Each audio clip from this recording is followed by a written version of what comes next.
Howdy, everyone, and welcome to another installment of JVIT. Thank you so much for joining. And in today's episode, we're going to cover something a little different, and this is on the Windows side. That's right, this one has nothing to do with Macs. As a reminder, JVIT is a technology, how-to, and educational channel. So while the first series was on Macs, and there will be more to come, don't you worry, I felt like there was something very important to share on the Windows side. And so, here it is. Basically, January 14th, 2020, Microsoft will be discontinuing all support for Windows 7. That includes, normal day-to-day things like, hey, my Wi-Fi is all of a sudden, the Wi-Fi driver's not working on my computer. Where can I go for an update? Not Microsoft. After January 14th, 2020. Or, hey, my computer, all of a sudden I have viruses like I've never had before. Where are you, Microsoft? The answer is not home. Unfortunately, on January 14th, 2020, Microsoft is completely discontinuing support for Windows 7. With their last major switch from Windows XP to Windows 7, when they said they're no longer providing support, Microsoft still did. And so the thing is, they provided support in a limited capacity for certain groups, and the thing is, it really hurt them. It ended up putting a lot of strain on resources, both on their employee base, as well as their technology, and it was not good for them. So they decided this time it's clear cut. January 14th comes around, we're no longer supporting Windows 7.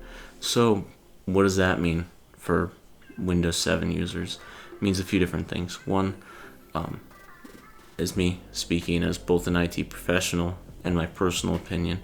If I were in your shoes, I would encourage you to either, one, make the switch to what some would consider the dark side, the Mac world, to get that, or two, if you're going to stick with a Windows machine, get a new Windows computer.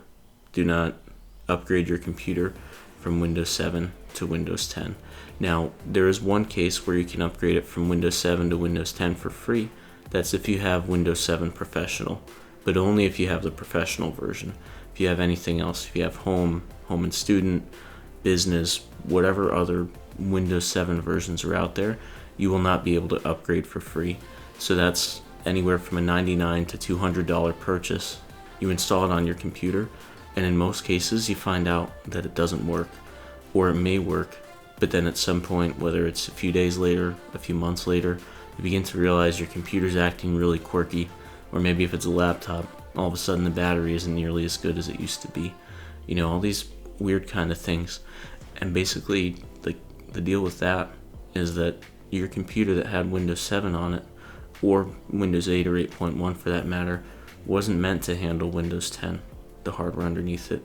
So while the specs up front might look the same, if you say, okay, JV, it's still an Intel or AMD processor, 8 gigabytes of RAM, however much storage and the SSD, I'd say that's great, but at the same time, it's all that stuff from however many years back, and it was designed specifically for Windows 7.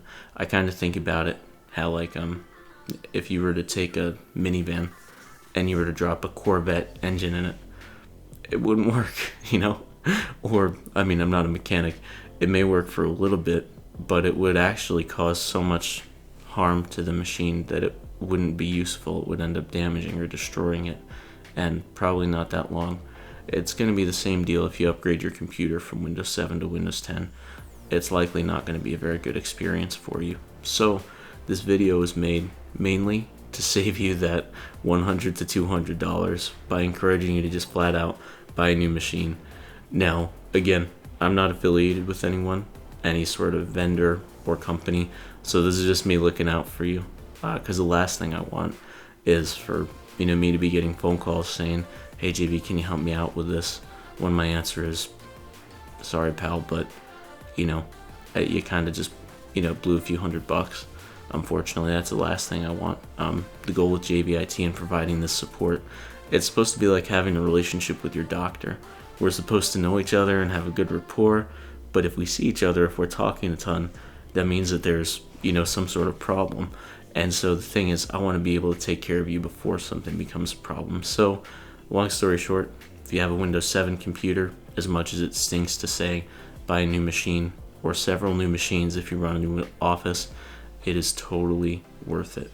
Now, are those machines foolproof? No, no computer is. I always tell people I have a career path because we can count on technology not working as expected. And sometimes that means it breaks. Sometimes that means a perfectly or seemingly new machine breaks, and you've got to have it repaired or warranted and such. And sometimes that doesn't happen. For the most part, it doesn't, which I'm very grateful for. But yeah, again, want to go ahead, save you both time and money. So I definitely encourage you, if you have a Windows 7 computer, do not upgrade it to Windows 10. That will be a waste of your time and money. Just get a new machine. And if you have any questions on what a new machine recommendation would be, feel free to ask. Put it in the comments below. I'll answer based on whatever you ask. You know, if you say, hey JV, I want something that's lightweight and I don't care much for, what it can do, I'll be like, okay, great, I'll look that up. Or if you tell me, JV, I want something that's great for video editing or, some sort of CAD design or whatever. Or even if you tell me, look, I just watch Netflix and YouTube videos, then I'll get you taken care of that way too.